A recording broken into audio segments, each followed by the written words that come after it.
nagtanaw siya, Mom, I think kinanglan siya mag-stitches. Dito na Mao jud siya nag-cry. Dito na ako nag-cry. Exposing kayo ni. Okay, so gitangtang na ko ang akong chinilas and I said, I'm going to win this.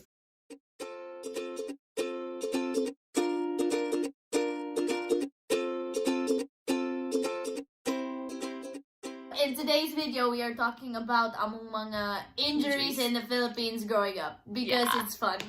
And I will show you the scars. What's up? Okay. So, mga injury stories. I don't know, it's just fun. So, first story is about among igsoon Gideon. One day, nagdula mi outside, kaming tulo, and naami duyan ato. And so, akong igsoon had this brilliant idea, Gideon ha? Not Toria, okay? Brilliant, we are brilliant. We had a brilliant idea. If akong igsoon Gideon magsakay sa duyan and mag-push me hard enough, makatuyok ang duyan and magstay siya inside, okay? Right, kay Mino? We were kids. Okay? We were kids. Don't judge. Anyways. We started pushing him super hard, and of So, course, ako na ako sa one side, siya on the other side. yes, super hard, and siya gid may like, go, kid, go, go, go. And then, pag up, right there, akong igsoon Gideon nagtagak. And then, kabang The law of motion.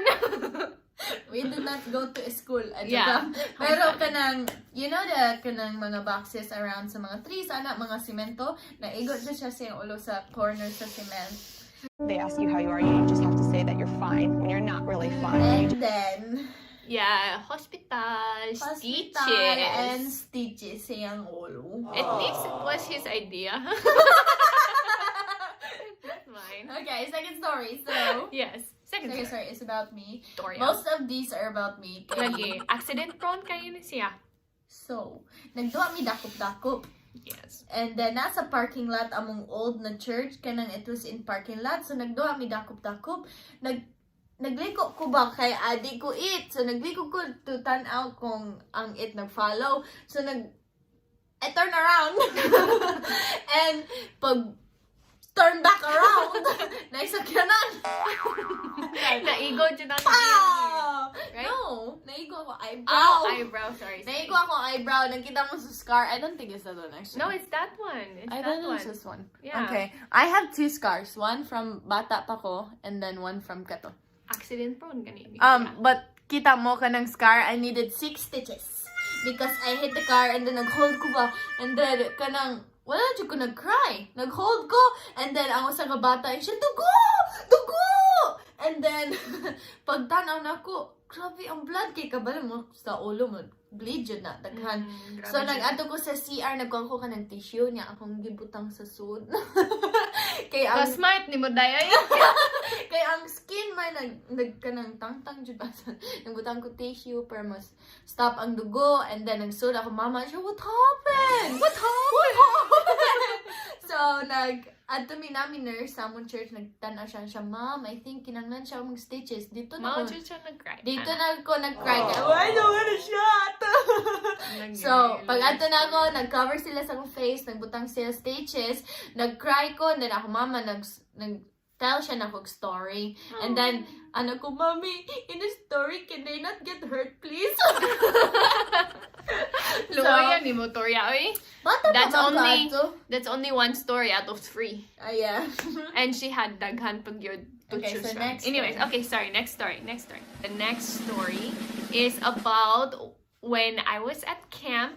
I was kanang counselor at camp, so I In the think Philippines. college ko. Yeah. All of these are Philippines. Yes. So, I was the counselor. Na sila, dili kay sila mag-play og games like the counselors, but there was one game and it was kanang racing game. And Elena is very competitive. Okay, I'm very competitive and I used to be able to run fast. Very competitive. Yes. Pero So, nagsulog ka siya nila sa ato. Yes, nagsulog ko siya. So, yan, Not, gitang-tang. not very Wow. smart. Ato mga injury ba? Marag ka ng downline. Exposing kayo ni. Okay, so gitangtang na ko ang akong chinilas and I said, I'm going to win this because, okay, Christopher was there and nagtanaw siya. So I'm like, I will win this. Yes. Okay, we're not uya pa to. So I'm like, I will impress him. I will win this race. It will be good. And so gitangtang na ko ang chinilas. He said, ready, set, go.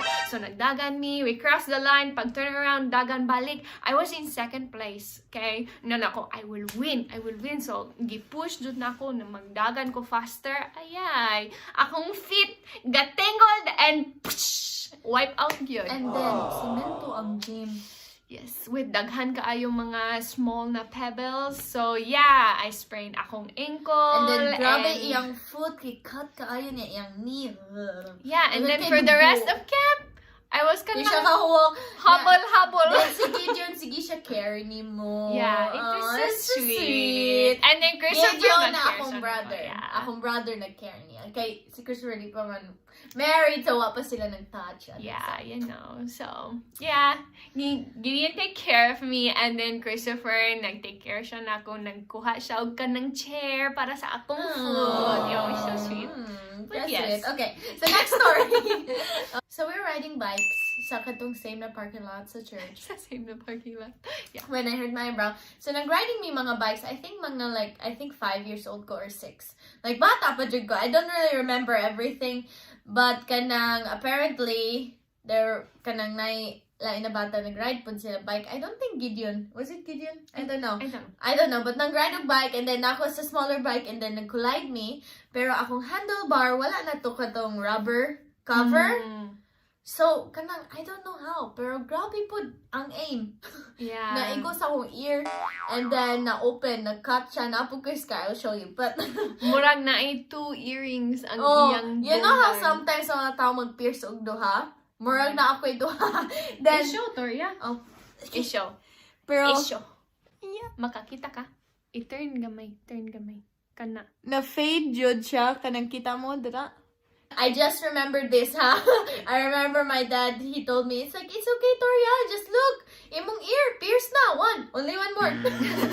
But when I was 7, na nag-ears pierced. Yeah. So, I don't know how old I was. 8 or 9. Nung I don't know. nag-pierce na ko. But anyways, moving on. moving on. The last injury. Toria.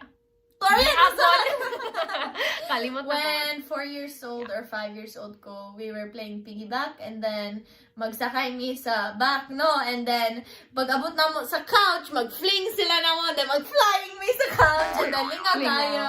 And wala dyan injury, pero kabalo mo sa Philippines, like window city, cement, ana, then na Semento. window, cemento.